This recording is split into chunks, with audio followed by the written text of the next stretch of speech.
Baseball is dead. Rest in peace. I believe in journalistic integrity, which means that I don't reveal my sources. But prior to recording, prior to Dallas getting here, he had some technical difficulties, something to do with the internet service at his hotel. Someone, and I'm protecting sources here. Someone speculated that maybe because you travel with the Oakland A's, maybe you're not at the best hotel, and that's why you're having internet issues. That would be pure speculation and completely foolish to think about that, because there are standards that have to be met regardless of what team you play for. Okay. So knowing that, know that I'm always staying at the best hotel possible. Yeah. Whatever forces that hand, I don't care. I know that I've got a great room. I'm at a great spot every time we hit the road. Yeah, that's awesome. Yeah. I'm not often tempted to fly Spirit Airlines, but there was a couple of years back where I was like, if I fly Spirit, I get a good chance to run into Matt Olson or Matt Chapman or something. That would be incredible. Just to get to not meet true. those guys would be so cool. Yeah. We tap into Southwest for the regional departures. It just makes the most sense. It makes the most sense, right? You could rebook if things get backed up. It makes sense. So it does make sense.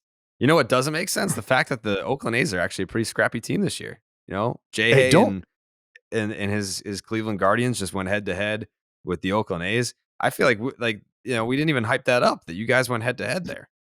Oh, no, nobody hyped it up. Look, I mean, you lost the bet to me and the Buccos, so Jay naturally was afraid. Once he already saw that there was skin on the wall, there was skin in the game, he's like, I don't know that I want any part of DB right now, because he's feeling pretty hot. He's liking himself. He's liking both clubs. And I'll say this about the Cleveland Guardians. What a miss by the podcast that we didn't we were going head to head at the same time. And you guys, that's your miss. I enjoyed it. I enjoyed every bit of it, because the Boston Red Sox got absolutely fucking got fucking doormatted by the Buccos. And Jay, he had a chance. He had a chance to throw some jabs. But it just, look, that was about as tightly of a contested series with multiple games looking different as I think I've seen in a while. And sure, it's early, but if the Guardians are a postseason bound team, and for all intent and purpose, what we saw early in this series shows you that that's a very, very realistic possibility. The Oakland Athletics played very, very good baseball against a very, very good pitching team, a very good hitting team, a team that fields the baseball, team that runs the bases well. The Cleveland Guardians, I don't want to call them a complete and total team because they need some help, but they're a pretty good ball team. And the A's stood toe-to-toe. Okay. I've spent my whole life punching up, not punching down. Yeah. Well, it's because you're 5'7". Yeah.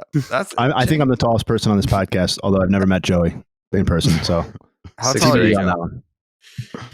6'3.5". 6'3.5". All right, second tallest. I have a question for the panel. I have a question for you guys that I'd love for you to answer. Yes, there's absolutely no reason the green and gold can't go on a wild card run. Is it time to panic if you are the Mets? Because it's not good right now. I mean, Mitchell. It's not good right now. Forget about it. It's not good. Garen Mitchell. It's not good. He wins it for the Brewers. It's not good right now. It's not good, man. So I don't know. I was kind of watching my Milwaukee Brewers, and as I always do. And it just, I don't know. It didn't seem all that difficult to dismiss the New York Mets in the first week of the season. No, and the answer to your question, if you're a real Mets fan, it's too late to panic. Because it's too late. These guys have been panicking since March 15th or whenever Edwin Diaz hurt his ankle. It's been season's over. So if you're a real Mets fan, you're having a lot of fun right now. because the season is over. And Wow. they're convinced of it. Yeah, I've got to believe that Mets fans have never been happier. For Mets fans have never been happier. They have never been allowed to be the shitbag fans that some of them are as soon as they've been allowed to be those fans this season. Like, it's never been quicker. You've never been able to feel like you were going to the promised land and then ready to shit on your team in a quicker turnaround than this season. So I want to congratulate a lot of the Mets fans out there who are right where they want to be. They're in a position to completely and totally hate everything about the baseball season 1 week into it. And it's not often that you're afforded this opportunity as an entire fan base. And it's not every fan of the Mets that feels this way. It's just a large portion of the vocal idiots that are out there on the internet spaces that I really truly am happy for. They deserve this. They needed this. This is their personality. And I'm glad that I'm glad that they have this. It's a great take. Another glass half full interpretation. If you subscribe to the theory of getting runs out of the way, they could have something there because they've been outscored 26-6 over the last 3 games. So like you just get the run scored out of the way, you move on, and then they don't come back later in the season. I think that's how that works. It's too early to panic. I know that I'm not even going to bother. I'm not even going to bother trying to reason or try to get any logical sense into the brains of Mets fans. It's not worth it. But it is too early to panic. It is interesting that they lose on a walk-off homer though. After I'm out here being like, losing Edwin Diaz, that it doesn't sink a good team. And oh no, it absolutely was prepared to sink this team. There's no question. And Did not lose 3 straight last season until late June. Wow. 26th to 29th. Yeah, or they didn't lose a series until I think around then. It might have been the same time. It feels like in this small, like in a 72 to 96 hour stretch, it's like, all right. And Verlander was done before it started, or it was down before it started. Excuse me. So you love saying that now. You're addicted to telling teams and players that they're done when they're not. Well, Grim Reaper Dallas. Verlander down early. Scherzer, people are like, why doesn't he just turn around and throw the ball over the fence? He's giving up homers, but like you can't cut the guy a fucking break. And then you're losing games on walk-off. So it's like everything that was supposed to be going great for them, maybe even on the mound, is like, well, Verlander's he's hurt. Scherzer's giving up fucking tanks. We can't close the fucking ball game. What do you mean we're going to be good? What do you mean we've got hope? Everything we had hope about is up in fucking flames. Verlander's fucking injured. It's all you're hearing. Stuff. It's funny to compare the Mets to the Braves because last year the Braves were like this bad for like 2 months and nobody said shit. Like nobody even like brought it up. I guess they obviously came off a World Series win, but no one even really cared. Even Braves fans were like, whatever. Like, because we're still wondering how Anthopoulos has signed up 3 generations of each player for the next fucking 47 years. Where like it's just incredible to think that that's what's been going on. But you're right, Joey. How does a team struggle the way they did? No noise about that. So I almost think it's a fun exercise to ride along with the Mets and pinpoint their points of misery. Like, what are they so? Let's quit telling them to chill out. Let's just embrace their frustration. Like, yeah, this is right.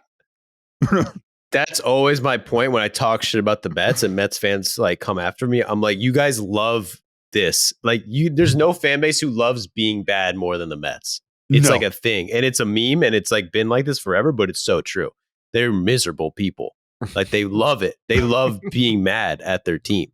It's fun for them. It's fun for them. It is. It's fun. Could you imagine like if the Mets just had a, uneventful, smooth ride to like 97 wins, what that would do to the fan base? Like they wouldn't know what to do with themselves. What the fuck? We haven't had injuries. We're okay with our manager. These son of a bitches are winning big series, especially late in the season. Who the fuck do they think they are? I had a Mets fan text me yesterday and ask if there was historical precedent for a pitcher as good as Scherzer completely falling off the map from one season to the next. Like that's already baked into their, like, I don't want, I keep telling myself, he was great last year, but like, he was like, has this ever happened before? Has a guy just totally lost it? Has a guy ever given up multiple homers in a game? What the fuck is going on? Has a guy ever given up multiple home runs in a game before? Well, you got to just think about it. Like you're a Mets fan. You're probably from New York, and it's like you have the Yankees in New York, and we all historically the Yankees just shit on the Mets. They're just so much better. But you choose the Mets as your team. So like psychologically, you're already there. Like you like being the bad team. I don't know that you have to pick the Mets or that you grow up. Maybe your parents are Mets fans. Well, then your parents are the ones who picked them, and like it's generations. Negative people who love being like, oh, we stink. Yep, masochists. Woe is me. Yeah. Oh, look at me. Oh, great. You're having a great time. Your life is fun. I'm a Mets fan. Let me tell you how fucking miserable my life is, all right? I've been with this team since fucking 84. We had one good fucking year. Just stop. I think there's something to be said for the fact that, like, although what you guys are saying isn't untrue, like the great Mets teams still have a hold over that city, it seems to me, in a way that is at least equal to, if not greater than, individual Yankees teams. Like I was talking with a guy who basically ran point on the 86 Mets documentary that came out last year, which I don't know if anybody watched it. It was phenomenal. I would highly recommend checking that out if you haven't. But like I think that team still owns a portion of the city's heart in a way that I'm not sure any Yankees team does. I would at least from the dynasty era. Yeah, I would agree with that, Jay. I've seen so many guys, like in New York, the way that they talk to Ron, the way Ron Darling, the way that they talked to and about Keith. I mean, just all of those guys are so revered. And again, as much shit as we're giving Mets fans, I love Mets fans for that reason. The way that they're like, I don't take all your rings, Yankees, take all of them. Fuck you and fuck them rings. We love our boys. We love the 86ers. You know what I mean? Like those are, I fully appreciate that shit. I love that passion. Love it. I don't want to talk about 86. Oh, it's unfortunate. If you're not over that emotionally, I've got nothing for you. You were, what were you, negative years old? I was -3, but yeah. There's a place in my heart that believes that if the Red Sox had won in 86, that we probably never would have had Clemens. Like Clemens would have never left. Yeah, but you don't get 04. You don't get fever you might not, pitch. You don't get 04. You don't get 07. I mean, you just there's things that probably changed here. There's the not every delayed effect. Payoff is worth it, but I would have to think that 2004 was worth the payoff. 2004 was great, but he almost came back in 07. People forget that Roger Clemens was down to choosing between the Red Sox and the Yankees in 2007, and then he chose the Yankees, and obviously that was the wrong choice. He could have imagined Roger Clemens' career ending with a World Series title in Boston. Yeah, he'd own the team right now.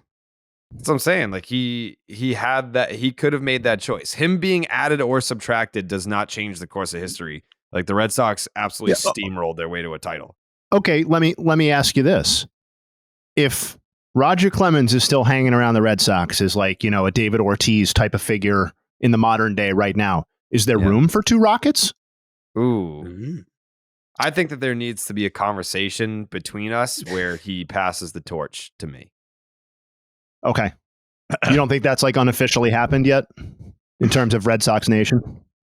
The fans, yes, but it's still like, it's kind of like... generational, maybe? No, it's kind of like, you're in love with your future wife, but you still need the father's permission. Like the fans can call me Rocket all they want, but I still need Clemens to pass the torch. Officially bless. Yeah. Yeah. And by the way, I know that you guys don't listen to the Name Redacted podcast, but we had David Ortiz on after opening day, and he anointed me an honorary Dominican. So let's go. If he says that, then there's really nothing that you guys can say to take that away. Well, it's weird he had to do that because you're from there. It seems weird that he had to say Yeah, it. I wasn't pursuing taking that away. Yeah. Seems weird that you needed that Dallas confirmation. was. But that's Nope. no, Dallas hey, was. not at all. Look, if you're looking for, hey, look, I'm not. I don't want to go any farther than if you would like Poppy to be the one that, hey, that you go for that. You go for that. I am. I don't. I'm busy. I can't come to dinner with you and Poppy in the Okay. DR. All right. We'll see you there. Saugus Domingo. Baseball season is in full swing. Whether you're rooting for the home team or betting on your favorite player, DraftKings Sportsbook has got you covered for all the season's action. Right now, new customers can place a $5 pregame moneyline bet and get $150 in bonus bets if your team wins. Plus, everyone can hit it out of the park with DraftKings same-game parlays. Combine multiple bets in a single game for a shot at an even bigger payout. It's been a mixed bag if you're betting on the A's. That's not like a guaranteed win if you're betting against whoever the A's are playing. And by the way, the A's are playing the Mets next weekend. So that'll be interesting after all the shit that Dallas just talked about the Mets and their fans. Join the big league action now on DraftKings Sportsbook. Download the app and sign up with the promo code Jared, Jared. New customers can bet just $5 on any pregame money line and get $150 in bonus bets if your team wins. Only at the DraftKings Sportsbook with the promo code Jared. Minimum age and eligibility restrictions apply. See the show notes for details. Yeah, Mets fans are going to fucking hate you, dude. Are you coming to New York? No, Mets fans are not going to hate me. And the Mets are coming to Oakland. Okay. Yeah, they're probably going to hate you. No, I mean, you're the one who's been flaming Mets fans. Not at all. I didn't really join in on that conversation whatsoever. I was captivated by it, but yeah, I shared my love for the fan base that supports their team from yesteryear. I appreciate that. Sure. Speaking of appreciation or not being appreciated, Tyler O'Neill was benched yesterday, and Joey's prediction of Oliver Marmol getting fired in favor of Bob Garen seems to be picking up steam. Because there is a dissension in the ranks. We discussed it on yesterday's podcast. Again, if you're just tuning in for the first time this week, perhaps, we're at 3 podcasts a week during the season. We're Monday, Wednesday, Thursday. Oliver Marmol, the manager of the St. Louis Cardinals, benched Tyler O'Neill on Wednesday for not hustling on a play at the plate. It was a 4-1 ball game against the Braves. Ronald Acuna Jr. throws out Tyler O'Neill at home plate. You can see it's because the camera doesn't always stay on O'Neill as the runner. There's like maybe a half a second where you can see that maybe O'Neill turns on the jets once he sees that the throw is coming in and it's not getting cut off. And he's thrown out by quite a bit. So I don't know that it makes all the difference in the world if he's busting it the entire time. But Mr. Marmol believed that it did make a difference. And I'm paraphrasing because we read the quotes yesterday. He was more or less saying, that's not how we do things around here. That's not the Cardinal way. So he gets benched. And all of this is playing out on a public stage. All of this is playing out through the media. O'Neill is telling the media how he feels about Marmol's decision. Marmol's telling the media how he feels about O'Neill's hustle or lack thereof. And this was the clip that we did not get to play yesterday because at the time, I don't think the media scrum had posted their video content yet. But this is Tyler O'Neill of the St. Louis Cardinals reacting to his manager benching him for a lack of hustle. I'm just going to continue to get my work in, get my reads in, make sure I'm getting that right jump off the bat and cutting the corners as good as I can. Giving it my best effort every time. I got up through the minor leagues and into the big leagues playing hard and playing scrappy, and that's who I am. That's my character, and I don't ever want anyone to take that away from me. These conversations definitely could have been had in house and not gotten out on the loose like they have. Should have been handled a little differently, in my opinion. But who's to say? Interesting. Could have been handled a little bit differently, but who's to say? I don't know, and as he says, who's to say, he gives a little side eye. So I don't know. I think most people have agreed with Tyler O'Neill here. Maybe you agree with the benching or not, but if you're a Cardinal fan, I would imagine you prefer this to have not played out so publicly. I think it creates an awkward environment now where no one wants to see a grown man get punished and have the public humiliation of, there's a difference between he's not in the lineup today and he's benched. He would have been in the lineup today if he had just hustled. So the St. Louis Cardinals have started off their season 2-4. They've lost 3 straight games, in last place in the National League Central. So it'd be different if you're dealing with an Atlanta Braves situation, because they've done this to Ronald Acuna Jr. before. Like, Ronnie's gotten benched for a lack of hustle or whatever, showboating. The Atlanta Braves are 5-1. I don't think he did get benched ever. I think he did. I don't remember that. There was the Freddie Freeman called him conversations. out. Yes, Yeah. and Freddie Freeman He called him out. he didn't that get one time. benched though. I don't think. I'm going to fact check that because I think he did. No, Jared's right. Thank you. August 18th, 2019. Ronald Acuna Ooh. Jr. benched versus Dodgers for failing to hustle. That's all right. I'll just be the Braves guy on this podcast. Sorry, guy. Yeah.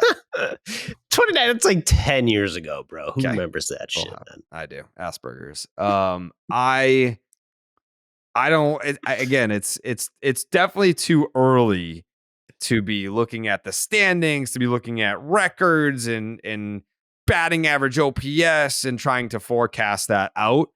This is probably one of the lone scenarios during a baseball season where something could happen early and you can kind of forecast that out. Like that, bad vibes don't tend to take a left. They kind of just keep. It's got to be, but it can be rerouted. It can be rerouted, but it's got to happen quickly. It has to happen quickly. It cannot linger. You can't let multiple days go by where things still stay the way they are right now. We need to come together. And we can start with the idea of fans who believe that this conversation has been had before and who believe that this has already been tried behind closed doors. That wasn't successful. This is why we're seeing it play out publicly now. All I'm saying is if Tyler O'Neill is saying to the camera, I wish this would have played out differently. I wish this would have been kept internal. I think these conversations could have happened behind closed doors. Then that leads me to believe that the messaging might not have been as strong or wasn't as clear coming from Marmol and or the front office or whoever else and being delivered to Tyler O'Neill. So there might have been somebody feeling a certain way about that, but it wasn't communicated clearly enough, apparently, to Tyler O'Neill for him to feel like it was anything of magnitude. And now here we are. So I find it I find it curious that a player would say all of those things about wanting it to be handled internally, and then people believing that the conversations have already happened internally. Well, why would the player say that? Would he do because you have to know that if you're saying that, you're essentially calling your manager a liar if he's telling people that we've been trying to handle this behind closed doors. We've been trying to do this internally. So that's another layer to this, which is why you got to bring him and go, look, man, all this shit aside, where are we at and what are we doing? This is how I look at it, blah, blah, blah. Like I said when this happened, did he pull him aside? Did he have the conversation in the video room, pinpointing the examples he was talking about? That's how you do this. That's how you do this. And it never gets out. Never. And I'm hearing people, Tony La Russa called out people publicly. Mike Matheny called out people publicly. That doesn't make it okay, number one. Number two, if that's not your style and you don't have the dirt under your spikes that those guys do, you have to figure out how to communicate with your team. Not just take a line from somebody else's playbook and think that's going to work for you. Obviously, there's a ton of candidates to pick from, a lot of examples to pick from. Can you name one time specifically that Bob Garen did something that you thought he should have handled differently? No, like as far as outwardly facing, publicly facing, any sort of public messaging, No. Hmm. No, there was never. Why are you protecting him? Oh, I'm not. I would tell you. I mean, the one issue that I ever had with Garen, I think I've told the story. We were brought in. We're going into Anaheim, and the starting staff has been brought in and told that we need to go deeper into ball games because we're wearing out the bullpen. Like, we got to figure out a way to flip the lineup and blah blah blah. Great. So I take the ball. I'm starting that night. 7 innings. I think I got fucking 80 something pitches or whatever. And he starts walking down the dugout to come shake my hand. And so I keep walking the other way. I'm avoiding him.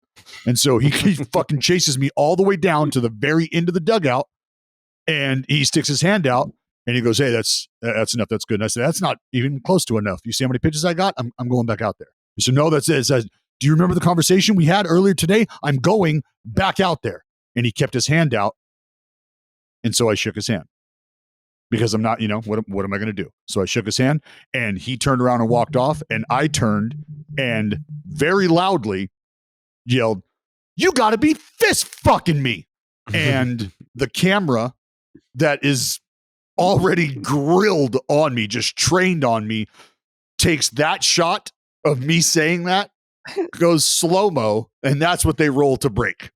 And oh yeah, and the fucking GM had me come up into the fucking clubhouse before the game was over.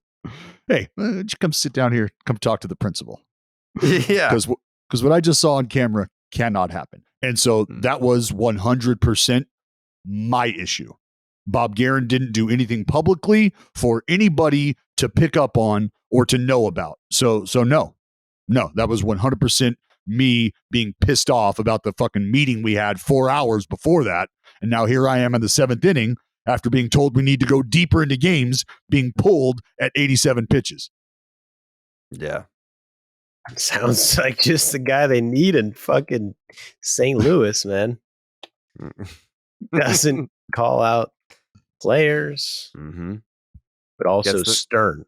He tells his starters, "Hey, you need to go deeper," and then they give him 7 innings. Need a lot of that in baseball right now. We're missing a lot of that.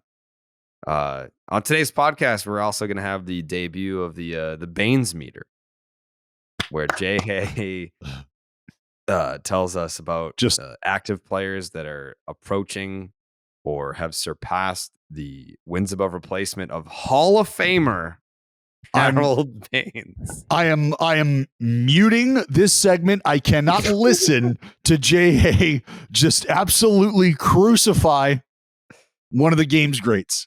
That's fine. Turn off your camera too, so when they clip this for the social segment that goes viral, your ugly mug's not dirtying it up. Tell me how it goes. It's gonna be a great segment. I'm ready for it.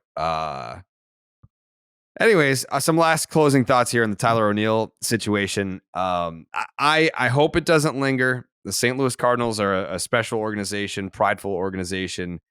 I've been there. It sucks when you have immediately, like the Bobby Valentine year, when you're rooting for a team that coming off of 2011, it was like greatest Red Sox team ever. And then you follow that up with an absolute disaster of a season. It all starts with the manager just lobbing unnecessary bombs and pissing off players that you like. And it lingers for an entire year. Like, you absolutely have to just kill it with fire, start over completely new the next year, and hope that it's got different vibes. Like, I don't want that for the Cards. The Bobby Valentine, I'll never forget some of the old ESPN crews saying that they went over to the Red Sox camp, I think it was, in spring training, and Bobby walks over, obviously a former ESPN employee, multi-time, I believe, walks over to the group and pulls one or two guys aside and says, "Have you ever felt like you've made the biggest mistake of your life?" Before the actual season started. Hey, so he smelled it. He smelled what was coming. Yeah. Oh, man. Just knew it before they even rolled the balls out. That's tough. Yeah, that was a very toxic year. That season changed my brain chemistry. I was still young and impressionable enough to where that season it did something to me from a brain chemistry perspective that I don't think I've ever been able to reverse ever since.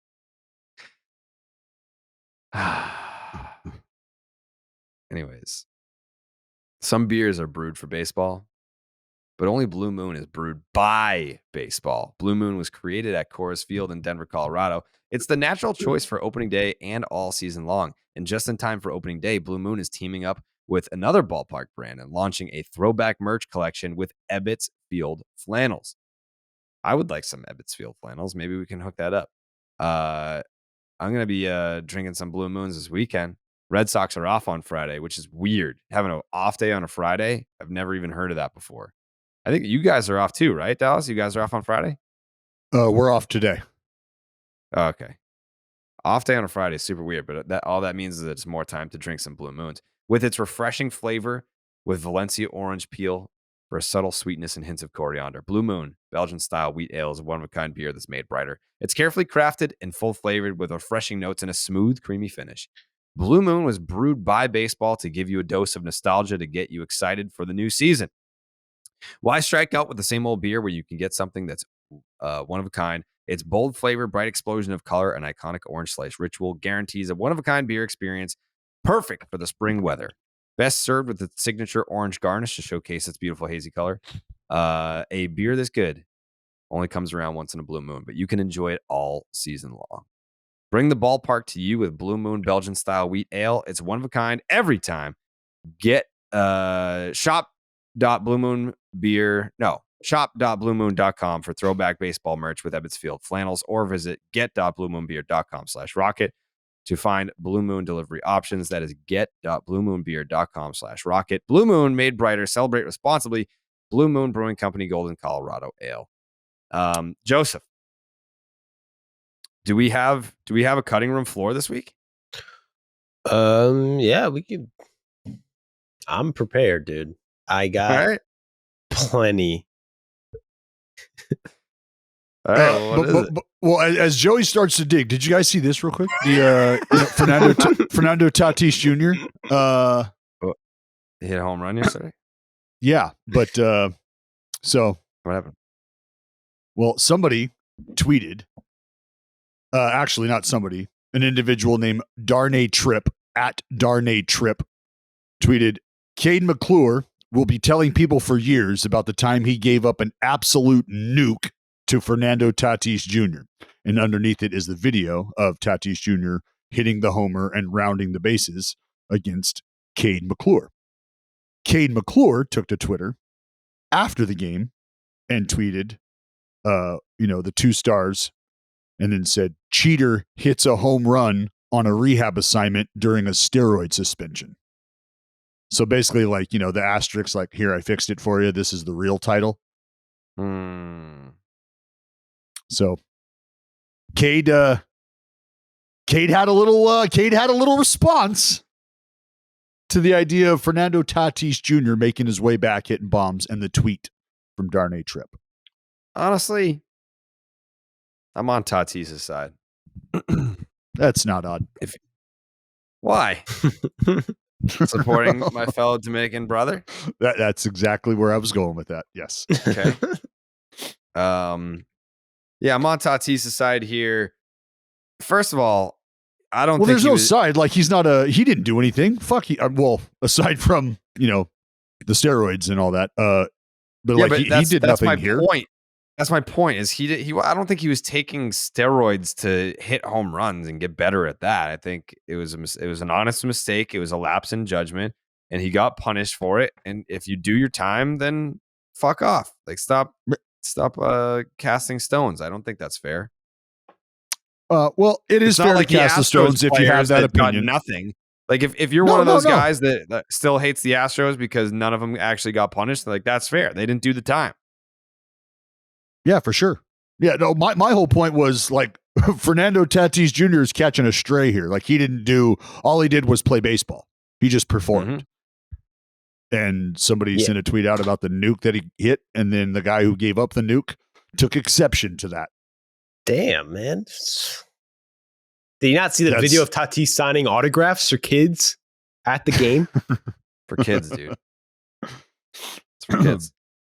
I don't know, but what do you guys think? Because I remember when this happened, we had this conversation and we are like, will people ever like forgive Tatis type thing? I think that 90% of people just totally kind of not forgot, but like they'll be reminded when he comes back. I think they forgot for now.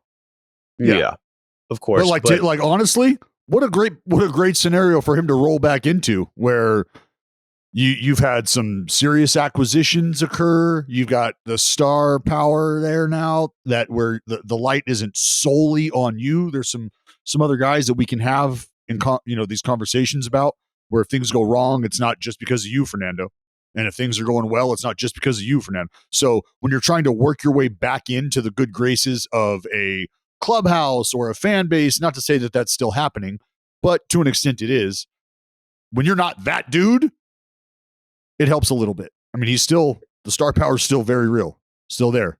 Yeah. But it's just it's a softer landing for him right now. It also helps that he's learning a new position. He has more time in the minors to get used to it out there. I'm pretty sure he's going to be playing outfield, right? Mm-hmm. I believe so. The team has like 12 shortstops. So I'm not really inclined to take a side on this one, but I pulled up McClure's baseball reference page, and I'm not sure why, but I did. Mm-hmm. And, this is a guy who has 6 minor league seasons. He's made 110 appearances in the minor leagues. And I'm not sure I would take to Twitter and call out Fernando Tatis in the way that he did, but I'm sure there's some level of frustration that he gives up a bomb that's going to impact his numbers in a situation where he's really trying to scratch and claw to make it to the major leagues. And this is going to be his 3rd straight season getting some level of experience at AAA, it looks like. And, he's in his age 27 campaign. It's kind of like make or break time in a lot of ways, I would imagine, for him. And I get the frustration, I guess. That's always where it comes from, Jay. Always. And I understand, Jared wants to be boys with Fernando Tatis, and I get the support thing. First of all, I don't want to be. I am. The player always thinks about shit like that. Always. Here's Fernando. I don't know how much younger he is than Cade McClure, but Cade McClure He's 27. is, like you said, right. I said I don't know how much. 27. And how old's Fernando? 25. Fernando's 24. 24. So Cade McClure is looking at a dude who's 3 years younger than him, $500 million richer than him, and is like, well, I don't need this guy fucking, riding me out of the yard, especially if he's got these cheating clouds over him. Like, what the fuck? So that's where he's coming from, which he has a point. And that's where boys, we them boys. Oh shit. Yeah. And two Dominican hugging the Kings. guy is so funny to show. Two Dominican Kings just dapping it up, boys. And listen, if you're watching on YouTube, all you steroid experts out there, who looks like more jacked and more muscle mass? That's true. I do kind of dwarf him. Yeah. Well, Jared's and an we know he's clean. User. No, we know Jared's clean. I'm clean, dude. No. No, we know that I'm clean. Well, at least we know for sure that Tatis is probably not on steroids any longer. If he was, which I think there's probably about a 50-50 chance, maybe 60-40. He was just taking a little freaking There's cream. a lot of nuance there, Joe. A lot of nuance. There's a lot of nuance. And we'll never know. And we'll never know the truth. So I don't blame people for thinking he's a cheater or whatever, loser, but He's not a cheater. There's a lot of evidence out there. Plausible deniability that the guy had a fucking skin rash and took some dumb shit because someone told him to. And he just never thought to ask. Maybe I shouldn't take Clostebol. Dumb mistake. Is he fucking Barry Bonds on D-ball? Big difference. Whoa. We don't know the difference. We don't know that Barry did that. Yeah, that's another. And great we don't point. substance shame. We don't substance shame. Yeah. Speaking of which, Tatis will be coming back on 420. 2 weeks. Holla! Oh. Let's go. In the air to right field. Towards the Yeah. corner. In the air. It's gone. Welcome to Slam Diego. In the air is right. It's going to be in the air on 420. Holla. Wow. Damn. Yeah, I'll ask Fernando what the deal is, and Yeah, get back we to us. talk. We talk Get back to pretty us on that. often. We talk pretty often. But yeah, Cade, I feel bad for Cade here. You know, it's a situation where you're probably frustrated with being 27 and having a 5.5 ERA in AAA. That sucks. That's not fun. But Yeah. at least you can tell your kids one day that you got It's amazing how far Jared has gotten away from being able to relate to the blue collar everyman. It's incredible to watch the evolution. Come on, man. The minor leaguers aren't blue collar anymore. Now they're rich and freaking they just doubled their pampered, pay, dude. dude. Yeah. How about Pampered that? little Mhm. brats. Free They're housing. I never Yep. had free housing. I still don't. That's a complete and total fucking lie. do I you didn't mean? have free housing coming from the guy who has his mother washing his clothes. You're 32 years of age. Your mother is still rinsing out the shit stains from your underwear. Not true.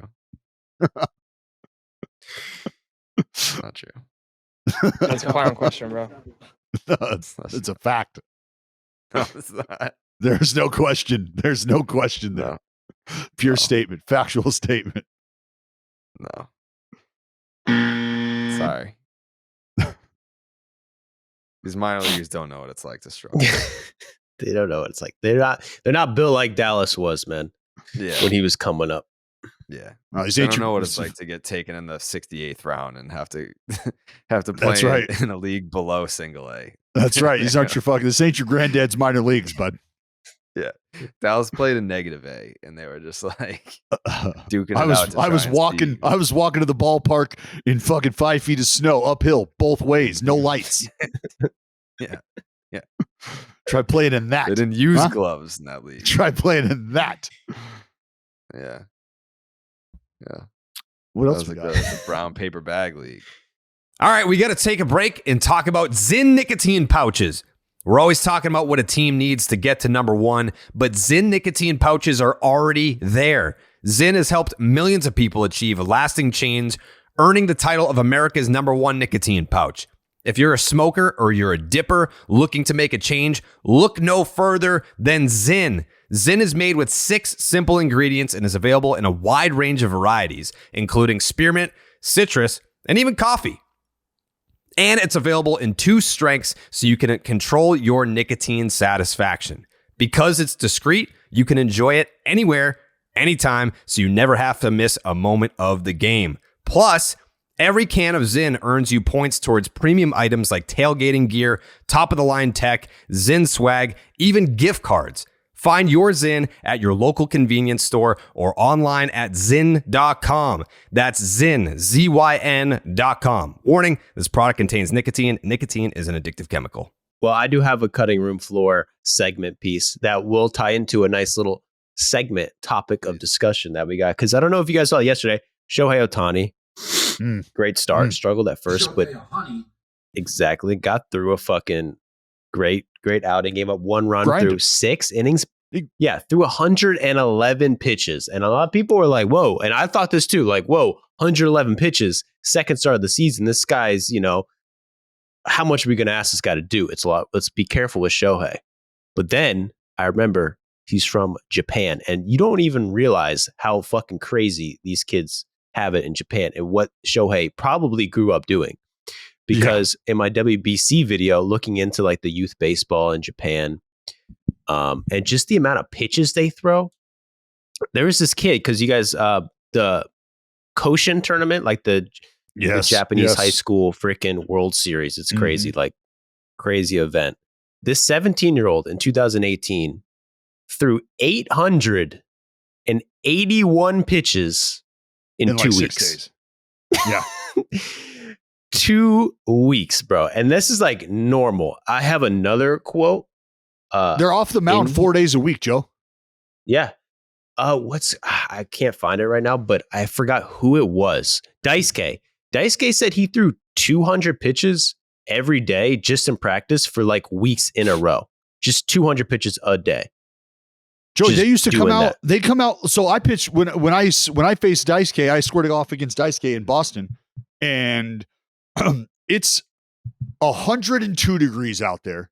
The humidity is banging through the roof. I had 104 degree fucking temperature. Like I was dying. All right. And I had to go outside that afternoon just to try to play catch to see if I could physically move around. Right. Like, can I do this? Can I fucking physically be here? And so I'm out there warming up, stretching, playing catch and shit. And Daisuke's already out there playing fucking long toss.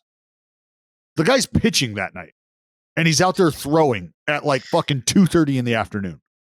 What the fuck is going on?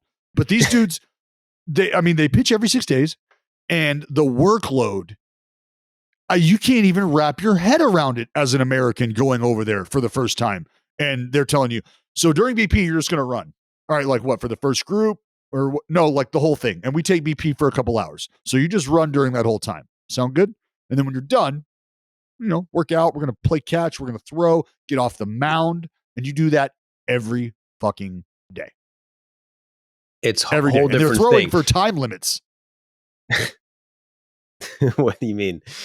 What do you mean by Like that? you're throwing a bullpen for 20 minutes, or you'll throw a bullpen for a half hour. You're not going to throw 100 pitches or 50 pitches. You might throw 170. Who fucking knows? It's insane. They don't care. And I don't think there's any like statistics or anything that will show you that Japanese pitchers get hurt more than American pitchers. And there's always this debate, or like, are you throwing too much? Are you not throwing enough? And I think at least the consensus that I've heard is like, it depends what you're used to. Like if you're throwing 200 pitches a day, like if you're used to that, like you can't throw 120 in a game and not have a higher injury risk just because you're throwing a fuck ton more pitches. A guy who's like kind of like easing into it, if he throws 120 because he's only used to throwing 80, like that's going to be a problem. Well, it's all about how the workload. What does the workload look like? That's what we pay attention to during the innings, right? If you throw 100 pitches and I throw 100 pitches, but you do so over 8 innings of work and I do so over 5 innings of work, my outing was far, far more stressful, far more laborious, even though we threw the same amount of pitches. I had to throw more in a condensed amount of time, and that taxes the body, and that eliminates the ability to recover as quickly from a guy who didn't have that stress load. So 8 innings. Knowing that, and I don't know if you saw Shohei's outing yesterday, but he only pitched 6 innings, and he was like in a lot of trouble, walked like a ton of guys early. High stress, does that worry you, 111 pitches in April? No, because that is like, that's got to happen, right? Like that's part of the buildup coming out of spring training is, all right, 45 pitches the first time out. That's going to get us 2 innings. And then we'll bump it up 3 or 4, depending on the ups and downs. By the time we break camp, we'd like to have you at 85 plus pitches, ready to make that first start of the season to where you can hit that century mark. You can hit that 100 pitch mark, and we're comfortable with that. From there, we can start to play with extending you in some outings and reeling you in some outings. Say things are going well, you've got a good lead, he's given you 6 solid innings, and he's at 79 pitches or whatever. Hey, you'd love to get in deeper, but if you've got a good lead, you got some guys down there in the bullpen that could use some work, and you have the ability to get Shohei off his legs and rest him just a bit, rest the arm, you do it. But that's all part of paying attention to the workload week in, week out, and the work being put in between those starts. You have to be on top of it. Again, why Shohei presents a bit of a challenge to teams who might be interested in his services, because it's not just rolling out an arm every 5th day and we'll check back in 4 days from now. No. That's not who this dude is. That's part of what bothered me about like what you guys are talking about right here is basically what we don't know, right? And to me, like that's what was so bothersome about Manfred's comments about analytics being a race to nowhere, because to think that analytics is just like batted balls and WAR and things like that is both silly and totally incorrect, because it's also sports science. It's also keeping people healthy and that sort of thing. And there is so much ground still to be covered in terms of player health. And like we know, I don't think I'm speaking out of turn when I say that we don't know that much more about why certain pitchers stay healthy and why others don't than we did 15, 20 years ago at the beginning of the quote unquote analytics revolution or whatever. So like, I don't want to go back to the Manfred thing, but that's what that made me think of, is that like we still have so much territory to cover on the topic that you guys are talking about. We are literally, we're dinosaurs who get hit with an asteroid every 5 years when it comes to injury prevention, injury causation. Everything we know and everything we learn and we dive into seems to get turned on its head, and we fucking start from scratch. Like Joey said, do we want to throw 200 pitches a day, or should we throw 50 every 2 days and see how that works? And it's, we're constantly feeling this out. And Shohei's like the perfect example of that, because when he came up in the major leagues and they were resting him before start, not playing, resting him after start. Not yet. And the guy was injured every year, like his first 3 seasons, like bad.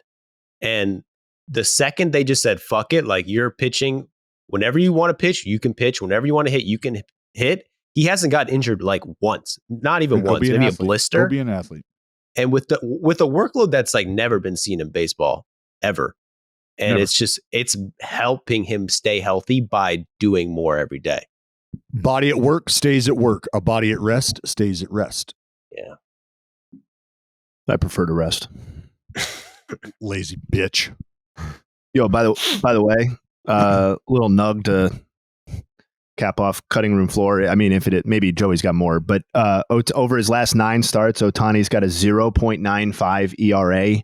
Batters have hit 147 with a 412 OPS, and they have not hit a home run off of him in 9 straight starts.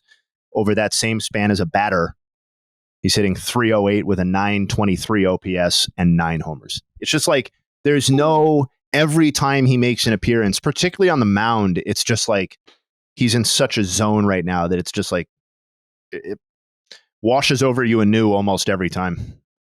I'm glad the opening cutting room floor was Ohtani. That's appropriate, I think. Apropos.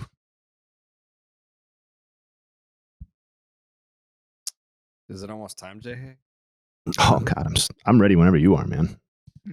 I've been ready since I gotta go. Years ago, February, when the news came out that the Baines Meter was a thing. I mean, I'm really just a vessel, so I'm ready when you know what? Yeah, fucking. I think it's pasty flesh covered vessel. Presenting the first installment of the Baines Meter. Throughout the 2023 season, we will be honoring 22-year veteran, 6-time All-Star, and 1-time Silver Slugger Harold Baines by tracking the players on the verge of passing the Hall of Famer in career wins above replacement. And we had our first person to pass him on the year, and it was, no surprise to anyone, also headed for the Hall of Fame, I'm sure, Jason Hayward. Yay! Congratulations to Jason Hayward. With homers in consecutive games, Hayward passes the Baines line in career WAR, 38.9 to 38.8. Hayward is now officially tied for 566th all-time in wins above replacement in MLB history. Quick nugget, though. Hayward passed Baines despite playing almost 5,000 fewer plate appearances and about 1,200 fewer games played. So it's almost as if, imagine Jason Hayward has another decade of playing in him after this season. That would be like the Harold Baines experience. Congratulations to Jason Hayward. I'm sure we'll have many more to celebrate over the course of this season. Thank you.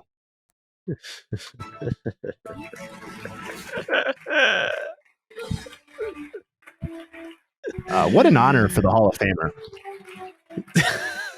You think you're kind of in your post-glory era. You've been elected to the Hall of Fame by some shadow committee full of your own friends. And then all of a sudden, a few By years your later, brethren. the Baines meter arrives and your star is born anew like a phoenix rising. Maybe we could get like a collaboration. Maybe Harold's interested in doing a little something with the Baines meter. Yeah, I don't see that happening. Oh, you don't think so? I I don't think Jerry Reinsdorf was one of Harold Baines' peers, by the way. It's basically why not? rammed him in through the front doors of the Hall of Fame. Back doors, front doors. You know what I mean? Congratulations to Jason Hayward, though. I mean, I think we saw his Hall of Fame trajectory early, and it's good that it stayed that way. It is pretty mind blowing. Well, he does have another Jason 10 if he's Hayward. going to be a compiler. Just got to wait it out. I mean, he's only 33, dude. Like, Jason That's Hayward? exactly right. Harold Baines played till his age 42 season. damn. So there you go. More Another seasons. 10 years of Jay Hay. Why? I mean, who's to say? He Who's to played say? in that- You want to be the one to say. Well, I would personally love it if Jason Hayward played another 10 years. I don't have anything against the man, and he would present a pretty compelling Hall of Fame compiler case at that point, too, especially given where the standards are with the Baines meter. And the fucking Dodgers just brought him out of the grave, and now he's amazing again. That's right. Don't forget, Harold Baines in his age 33 season posted a 723 OPS. A lot of people said he was toast. I remember it. I was 7 years old. I said that Harold Baines had just wrapped up his second season in Oakland. Might be toast. Third season in Oakland, I'm sorry. Well, 2.5 really. But then he had another 10 years, literally another 10 seasons. So you never know. Literally another 10. See, you were ready to take him out back behind the woodshed, and here it is, another decade under his belt. He got out of Oakland and bada bing, whole new career. You want to know who's capable of doing things like that, Jay? Hall of Famers. What? Oh, capable of doing what? Being Playing around, another 10 years after somebody thinks they're just completely toast. showing up to the clubhouse because nobody's told you to go home. Yeah, that you know what? That's Hall of Fame determination. Yeah, well, that's it. And you want to get caught up in the numbers, and you want to get caught up I'm a in numbers nerd, productivity. I And, know. how many games did he help win? Like that's some big deal, right? I'm here to talk about consistency. And that's where Harold shows up each and every day. Man the post, Jay Hay. Man the post. What's the best ability? Availability, Jay Hay. No and doubt. he was available at a Hall of Fame level. There is Consistently did not lead the league in anything. Yep. As we've covered before, one item of black ink on his baseball reference page across 22 seasons. Interesting enough, Jay Hay, Jason Hayward also has one layer of black ink, and that's this year. He leads the league in intentional walks. There with you go. One. with one. I've heard that's one of the most important stats. I 232, don't want to 120. I know we're wrapping up the Baines meter here. I think it's been a great first installment. I don't want to take any attention away from Jason Hayward, but I do want to tease that we could have a new installment of it as soon as next week. And he currently plays for that franchise that hasn't had a lot go right for it yet. We talked about it earlier. The Mets. Keep an eye out. Wow. Is it chilly? Is it awfully chilly? I think Chili passed him 15 years ago. No. Oh, I think Chili Davis. I think Chili's already ahead of him, maybe. I think it was a polar bear reference. Chili Davis has 38.2. So unfortunately, he's going to fall just shy of the Baines meter. Dang. Oh my God. You are a fucking sad human. Oh. Nobody petty grudges like Jay Hay. Nobody does it better. Yeah, I mean, this all this all started so many years ago. I don't even like. Oh, Was this when did they change it from being 15 years on the ballot to 10? like 7 years ago. Okay. In time for the 2015 election. Yeah, so yeah, Dallas is almost exactly correct. And when did Baines get in? 2017, 18? Yeah, I think it was 18. Committed, yeah, 18. Sorry, 19. 19 veterans. Yep. Oh, 19? Because when did the Veterans Committee? They formed that. This is a good opportunity to say that with the BBWAA, Harold Baines peaked at 6.1% of the vote. 6% of the vote. See? Writers, Jay. Writers, you know? Uh-huh. They hold biases sometimes. Yeah. What we needed was Jerry Reinsdorf, who felt badly about trading him. That's the real reason somebody should be in the Hall of Fame. Anyway. I think it's a hit. I think it's a hit too. And the music really adds to it. No doubt.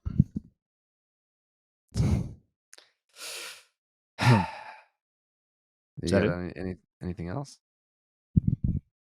Well, we got to talk about some series coming up this weekend. That is, after all, what this Thursday episode is for. Is more to look ahead here. But listen, there's so much basketball. Isn't the tournament over? Yeah. There's so It's much over. basketball to watch right now. It is crazy. And like a ball with a funky spin, it can be hard to get a handle on it all. Now you can stay on top of all the madness with the Xfinity 10G network. With Xfinity 10G, you can power an entire house full of devices with ultra low lag. So you and everyone else you know can stream every single game at the same time and never miss a shot. And if you're on the go, Xfinity will still be right there with the assist with millions of Wi-Fi hotspots. Introducing the next generation 10G network only from Xfinity. The future starts now. Learn more at xfinity.com/10G. All right. I'm gonna skip ahead to Friday. Yeah, we've only got what 6 games today. Yeah, 4 are rained out. Yeah, we got a weak ass slate. Bunch of washouts. Mets Marlins postponed, Reds Phillies postponed, Yankees Orioles postponed, Astros Twins also postponed. So we've got a doubleheader. We got Mets Marlins doubleheader. First game at 1:10. I mean, the Primo series of the weekend is clear cut, right? Yeah, A's Rays. A's taking on the only undefeated team left in baseball. I said clear cut, not cut rate. They're putting Padres Braves behind fucking Apple TV on Friday. But that's the series, man. Padres Braves, come on. Is that an NLCS preview, Jay? I'm confident in the Braves end. Yeah. The Padres. Yeah, I guess we'll figure it out. But the Padres Braves being behind Apple TV, where it's like all this hype, these are the two marquee teams. I mean, no disrespect to the Dodgers, but that's the series that I think a lot of people want to see, Padres Braves. And it's like, nope, Apple TV. What, dude? Nationally televised. Huh? Bro, get on the streaming fucking wave, man. Everyone has Apple TV. What are you, broke? I think I have. I don't know. I've watched it on Apple TV last year. Yeah. Well, last year it was free. I think you got to pay this year. But like, guys, don't be broke. Come on. Apple TV I'm tired of this. not... I'm tired of this poo-poo Apple TV. All right. Yeah. Come on. This is nationally. Everyone has Apple TV. I don't have Apple TV. Most people don't have Apple TV, but if you have an Apple product in your life, there's a good chance that you had the Apple TV free for a year. Like you have Apple TV. I just don't know why we're putting baseball games on. Like, if we're trying to grow the game and get it in front of people, why are we making it more difficult to watch the game? Look. You can't Dallas, keep asking that tap question. Tap the sign. Tap the sign. Money. Thank you. You can't keep asking that question. You know the answer. Well, correct me if I'm wrong, but isn't this basically the solution to blackouts? Like with this Apple TV kind of stuff? Well, yes, but you you don't want to be told how you have to find, you don't want to be given the solution. I know that sounds crazy, but you don't want to be told that this is how you have to do it. Like you don't want to be told that you got to cut the cord here and sign up here if you want to get what you want. You want to be able to like happen upon that idea yourself. You wanted to be able to freely choose how you were going to watch this game. You didn't want to be told that this is how you have to watch this game. And this is now how you're going to consume all of this in the future. People are like, but I've been doing this for so long. And well, we get it, but things are changing now. And now you have to change too. Well, I don't fucking want it. Okay, well then don't. And then don't watch this baseball game. And that's, as much as we like it, as much as we don't like it, these are the facts. Well, I'm riding with Apple TV. I think the camera quality is pristine. I think it blows Amazon Prime out of the water. You heard it here first, guys. Apple TV is where it's at. Pay it because you're going to want to watch the Braves. Remember, I think with the streaming services and the streaming companies as well, they're going to figure out how to produce these events in a way that separates them from other entities, kind of like Joey's already talking about. And the viewing experience is going to be different than watching it on a regional sports network or a big time national sport. Like it's just, at least I would think that's what's supposed to happen. And as somebody who has called Apple TV games, Facebook games, digital fucking Oculus games, like I've called a baseball game in every fashion you could call a game in. And those are just alternatives to the traditional viewing experience. But what's happening is the traditional viewing experience is under attack. It's under attack. Bro, just put them all on YouTube, bro, for free. Fuck it. We're going to go viral, guys. So you put them on the viral BDE, put them on the BDE channel. I will fucking stream any game you want. Email me. I'll do it for free. You got to go to Baseball Doesn't Exist YouTube channel to watch the Braves this weekend. That'd be amazing. This is what they're competing against. But just go back to the series. I mean, we got Strider going tonight. Strider versus Blake Snell tonight to open it up in Atlanta. First home game of the season. The Braves are hot without a lot of pitching in the starting rotation. A lot of injuries, a lot of guys getting beat up, but we're treading water. Best team other than the Rays. And that's the pitching matchup to watch. I think probably this weekend is Strider versus Snell.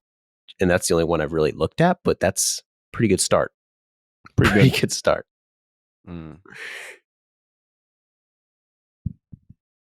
Yeah, the Sunday matchup is not exactly sexy. Oh, come on, man. Dylan Dodd, you must have not seen his debut. You must not be paying attention. Because this is the thing. It's like you see Dylan Dodd. All right, we never heard of this fucking guy. Who is this nobody pitching for the Braves? You must not know history. The Braves have a rookie pitcher who just somehow has like a 2.5 ERA every single year. Every year for the past 5 years.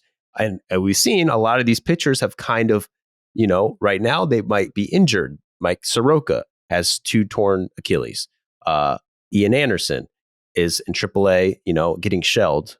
Hope he comes back soon. Yosker Yanoa is missing. But that rookie year what is electric. So I think Dylan Dodd or Schuster, one of these guys probably wins the Rookie of the Year. Can we revisit the Huascar Inoa missing thing? Yeah, what's going on there? Well, he was amazing that first season, and he was pitching lights out. He had like 2 grand slams or something crazy, at least 1 grand slam, another home run. Yeah, punched the wall. Well, he got hurt, and then he broke his hand, and then he's kind of like you said, gone away. I thought you were literally like, well, I'm not sure where this guy is. Well, we know where he is. He's coming back from Tommy John. He'll be back. I have faith. But for the moment, he's kind of out of the picture. But, thoughts out to Yosker. I mean, I'm still riding with you, man. There's really no marquee pitching matchup this weekend. Or at least Saturday, Sunday. That's all right. You like offense, don't you? That's what we're here for, baby. Evaldi Stroman on Friday. I could get into that. I'm looking Rich forward to watching Hill Hunter versus Green. Lucas Giolito. Yeah, I mean, Jose Urquidy, Sonny Gray. Ooh, Jack Flaherty versus Brandon Woodruff on Friday. Okay. Friday's Oh, here's your matchup. Here's your matchup. Bassett versus Patrick Sandoval. No, your matchup is Hunter Green versus Zach Wheeler. Oh, yeah. Okay. Oh, that's a good yeah. one. That's your matchup. Tomorrow night, that's your matchup. Hunter That Green, is Zach it's a 3 Wheeler. p.m. game. 3 p.m. game. Yeah, it's the makeup. What did they get rained out? They got rained out today, right? Yeah. So that's the makeup from today. Hunter Green, Zach Wheeler. Yeah, And fucking then, Friday's got all the juice. Yeah, Friday's got the juice. No, hey, Saturday's got juice. Why? Because you got fucking Mount Fuji, baby. Fujinami, Shintaro for the green so and gold, Friday's got all squaring the off juice. against Jeffrey Springs of the Tampa Bay Rays, who's been throwing the piss out of the baseball. Yeah. That's your matchup. You want to go a couple lesties on Saturday? Give me the lesties. Got Nasty Nestor and Swerve and Cole Irvin. No thanks. Well, I mean, you could have that. It's there if you'd like it. You can have that. Well, I mean, I as a left-hander, as a southpaw, I'm gonna take that in. Yeah. What I want to know is because I'm kind of interested in the Red Sox right now, man. That is a team I'm watching, and I want to know from the Red Sox faithful on the pod, like, what is your confidence level going into the series against the Tigers, a team you think you might be able to beat? Do you think Tigers? you got The confidence? Tigers are not a good ball club, but like the Red Sox pitching staff isn't either. The counter here, the silver lining is that it's not a homer friendly ballpark, and that's been the problem. Is that the starters keep giving up bombs. So if they do it in Detroit, then we got problems. Yeah, I mean, it's the lights. I mean, I had Jay help me out with the research with the lights in Fenway because I pulled up the picture of the before and after the lights. It's fucking insane, dude. Like, we talked about this yesterday. I didn't see it. It's insane. But what time of night, Joey, are these pictures taken? I need to know the time of night. I need timestamps on each photo. I need to know what time of year these pictures were taken as well. Because if you're snapping the one on the left, like first night game in April, could be a little darker as opposed to a night game in August. You know what I mean? This picture that it's on my Twitter. If you're listening to this, go to my Twitter. The first picture, the old lights, is like it's in October. So it's the first inning of October. The second picture is this week at like 9:45. So it should be exactly the same. Pitch black, sun is down. No, see, one Why would is it not? because one's after the winter solstice and the other one is not. We're not at the summer solstice yet. So there's the a sun difference. is down. The sun is down, man. The sun is down. But the sun stays up and goes down at different times and stays longer. We understand that, right? But both times. You ever notice how it's just dark at 5 in the winter, dude, and then like in the summer it's not? You ever notice that, Joey? 8 p.m. in October, the sun is down. 9:44 8 p.m. in August, that shit ain't down. It ain't 8 p.m. in August. It's 9:44 in April. The sun is down both times. I'm thinking probably the same fucking amount of darkness. Now you could argue, hey, two different broadcasts, one's ESPN. And Joe, you're not if Aurora Borealis is firing up north too, you got to think about reflection. There's refraction that you're not factoring in here. I mean, you're right. I should have. I mean, in hindsight, I should have probably talked to Jake beforehand. Got the moons. That might have made a difference. Yeah, if we're talking waxy cressy, that's a different ballgame. I think we're maybe cutting hairs here, and the lights are crazy, bro. And Jay helped me look this up this morning. The Red Sox are below the games in Fenway right now. It's like 12 runs a game. They're blowing everyone out of the water. Be on the lookout for that. Everybody can see the ball too well. Are the pitchers being blinded by the lights? And they're just is that what's happening? I don't know. That could be it too. There's a lot of questions. I mean, this is like a budding question for the baseball community at large. Everyone's focused on the rules. We need to start looking into the lights because Wrigley and Dodger Stadium both got the same upgrade this year. So we're going to know if the lights are making a difference by the end of the year. And I have a feeling they might make a big difference. Are we already seeing the early returns on the luminance in Boston right now? Well, I guess they're not returns for Boston. No, dude, it's not. It hasn't worked out well for the fans. So, Yeah, the fans are like, well, we like this team so much better when we couldn't see them play. Now that we can see them play, I don't know how into this baseball team we are, because I did see Jared, and I hate to bring this up. Lowest home attendance numbers in over a decade. It was like 2 decades, yeah. They were 2 like decades. the lowest number since like 2002, maybe. See, Joey, the minute that they started shining a light on this situation, fans are like, fuck, you know what happened? The Fenway has been a nightclub for the last, 20-something years, and they finally turned the fucking lights on. They finally turned the lights on, and now people are like, holy shit, is this what we've been doing? I am so sorry. I would have never done this if I could have seen. So nothing personal. It's just the lights. dude, it's honestly true. It's like, it's funny, but like, you should look at the fucking replies to this tweet I made yesterday from Red Sox fans being like, what the fuck is this, dude? It used to be so much better. The vibe of watching the games in Fenway. It was like a green, weird little tint. Like, it was amazing. And they fucking ruined it. People are pissed about the lights, man. It's tough in Boston. Those were Teddy's lights. They took fucking Teddy's lights. It was literally the lights. They installed them in 1982, bro. 1982. That's what the lights were from. It took 25 minutes to turn on. People were mad about these lights? Yeah, dude, they're pissed. Why are people mad about these tweets? It's the vibe, man. It's just like the candlelight vibe of Fenway has been taken away, like the old school, going back in time. The candlelight. Now you're watching, like, it's just like you can't even watch. It's bright, man. Yeah, I guess so, huh? That's why fans don't want to go to the games anymore. I think, honestly, I mean, I was thinking maybe if they showed up, Red Sox fans showed up to like the fan fest, like, yeah, Red Sox. And they heard Jared be like, hey guys, what's up?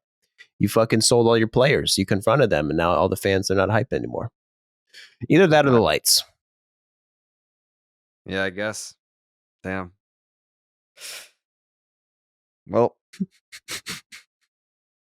either that or, Jake, I think it was a Wednesday 1:00 game and it was 40 degrees out. Yeah, I mean, we're playing the Pirates in early April. It's fucking freezing. I'm not going to get too worried yet. Yeah. Hey, yeah. Buccos come to play regardless of what the forecast says. It's a good team. It's a good team, Dallas. Brian Reynolds hitting over 400 right now. Just dropping fucking dick everywhere. Everywhere. Yeah. Been fun to watch. Yep. Been fun to All watch. right. Any final thoughts? No final thoughts. Mets fans, cheer up. Cheer up. Cheer up. It's not this bad. It's not that bad. It's not that bad. Mm-hmm. Jay? Just really honored that we got to do the debut segment today. Thank you very much for that opportunity, Jared. Of course. Joseph? I want to just give a shout out to Anthony Rendon, serving his time right now, but he'll be back this weekend. And we're welcoming him back with open arms. It's amazing that the Angels have been able to do what they have done without him. And I'm fucking rooting for him to go off this weekend, honestly. That's something to watch for. Jake's takes? I love the lights. Can't wait for the Sox to come home so I can get back out there. Yeah. I can't wait to literally just fucking see you from across the field. Because of the lights. See you there. No, I will. I'll fucking see you there. Right. I will see you The there. lights are incredible. All right. Enjoy your weekend of baseball. We'll be back on Monday. See you then. Meow.